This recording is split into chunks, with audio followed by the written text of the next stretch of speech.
जैसे ही रसिया में साम्यवादियों की सरकार का गठन हुआ, यहां पर 1925 में सीपीआई की स्थापना हुई, कम्युनिस्ट पार्टी ऑफ इंडिया। अब ये जो समर्थक है उनको मैं पूछना चाहता हूं, रसिया में कम्युनिस्टों की सरकार बनी, उसी वक्त यहां सीपीआई बना, सीपीआई की स्थापना हुई, इसके बीच में कोई रिलेशनशिप है क्या? ये सोचने की बात है। रसिया की सरकार ने स्पॉन्सर कर कर दुनिया भर में कम्युनिस्ट पार्टी की रचना की, इसका एक हिस्सा हमारे यहां बना। अब जिस पार्टी की नींव ही किसी दूसरे देश की प्रेरणा से गई है, वो हमारे देश का भला कैसे सोचेंगे? इन्होंने तो अंग्रेजों का भी समर्थन किया था। 1964 में कम्युनिस्ट पार्टी मार्क्सिस्ट बनी। ये भी समझने जैसा है कि सीपीआईएम क्यों बना। मान्यवर 64 में 1969 में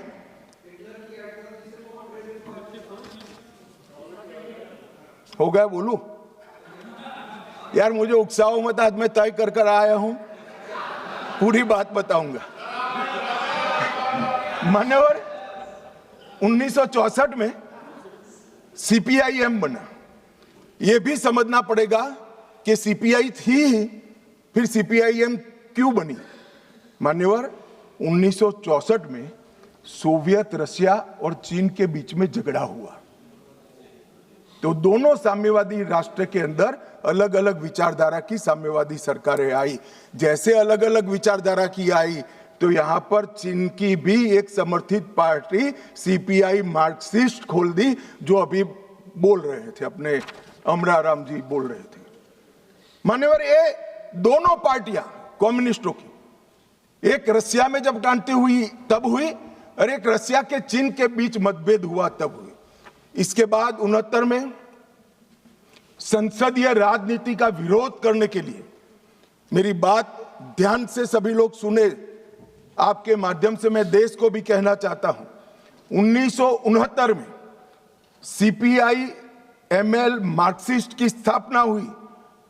इसका उद्देश्य कोई विकास का वैक्यूम बनना नहीं था, कोई अधिकारों की रक्षा नहीं था। उसके संविधान में उद्देश्य था संसदीय राजनीति का विरोध कर कर सशस्त्र क्रांति करना, जो रसिया और चीन में कर चुके थे।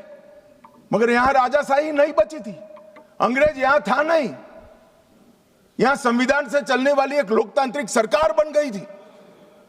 फिर क्यों संसद का विरोध? चुनाव लड़ते, जीत कर आते, अपनी बातों को लोगों को मनवाते, मगर वैसे तो कोई बात सुनेगा नहीं। इसलिए सशस्त्र क्रांति, क्रांति कई प्रकार की होती है। वैचारिक क्रांति होती है, कुछ लोगों ने गीतों लिखकर क्रांति की है, महात्मा जैसे लोगों ने अहिंसक क्रांति करी थी। इन्होंने सशस्त्र क्रांति और दूसरा संसदीय राजनीति का विरोध करना, ये दो उद्देश्यों के साथ सीपीआई मार्क्सिस्ट बना। और मान्यवर यही आज के माओविस्ट है। ये मूल समझे बगैर अन्याय अन्याय अन्याय अन्याय रटे जा रहे। भाई, अन्याय के लिए नहीं बनी है, हमारी संसदीय राजनीति का विरोध करने के लिए, संसद का जिसका आप सदस्य हो, इसका विरोध करने के लिए बने। उसके बाद में 75 में जैसे ही कांग्रेस का समर्थन मिला, एमसीसी माओइस्ट बनी और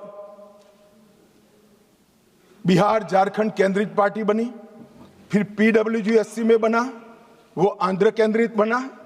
82 में दलित किसान केंद्रित सशस्त्र संघर्ष CPI ML party unity Bihar में बनी। दलित किसान केंद्रित संघर्ष इनका उद्देश्य था। 98 में पीपल्स वॉर ग्रुप बना और उसमें माओवादियों का एकत्रीकरण हुआ। इतना सब करने के बाद भी वो सफल नहीं हुए और 2000 में PLJA बना, GA बना, जो सैन्य विंग बनी, गुरुल्ला फोर्स बनाई मान्यवर। और 2004 में ये PWG, MCC, दोनों का विलय हो गया। तो थ्योरी वाले और हथियार उठाने वाले दोनों 2004 में विलीनीकरण हुआ, 14 में मोदी जी आए और 26 में सबकी समाप्ति हो गई। ये टोटल 1925 से लेकर 2026 तक 101 साल का उनका इतिहास है माननीय। इसीलिए मैं कहता हूं मेरे साथी सदस्यों को जो सामने बैठे हैं, आप इसको अन्याय का स्वरूप, अन्याय के खिलाफ संघर्ष का स्वरूप मानकर महिमा मंडित मत करो। हम जिस सदन में बैठे हैं इसका विरोध करने के लिए वो जन्मे हैं। वोट की जगह बुलेट से शासन प्राप्त करना चाहते हैं। और मान्यवर, अगर यही बात है कि चर्चा करिए, चर्चा करिए, चर्चा करिए, चर्चा से कोई परहेज नहीं, हर कोई चर्चा का स्वागत करता है, पर फिर तो पुलिस क्यों रखी है? पुलिस की जरूरत ही नहीं है। सेना क्यों रखी है?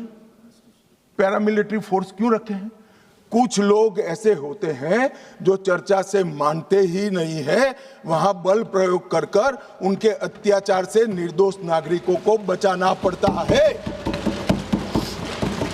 जब इन नक्सलवादियों ने सैकड़ों निर्दोष किसानों को बम लगा लगा कर पैर बगैर का कर दिया, कई स्कूलों में रेड कर कर 8 साल के, 9 साल के, 10 साल के बच्चों को उठाकर ले गए और नक्सलवाद की सेना में भर्ती कर दिया, और क्या हम मूक दर्शक बनकर खड़े रहे? ये भारतीय जनता पार्टी की सरकार है। हर नागरिक की सुरक्षा नरेंद्र मोदी ने सुनिश्चित करी है। जो भी अन्याय करेगा नागरिकों के साथ, समझा तो ठीक है मान्यवर, वरना फोर्स इसी के लिए बनाई गई है। इसका उपयोग भी होगा, परिणाम भी आएगा, और आज आ भी गया है।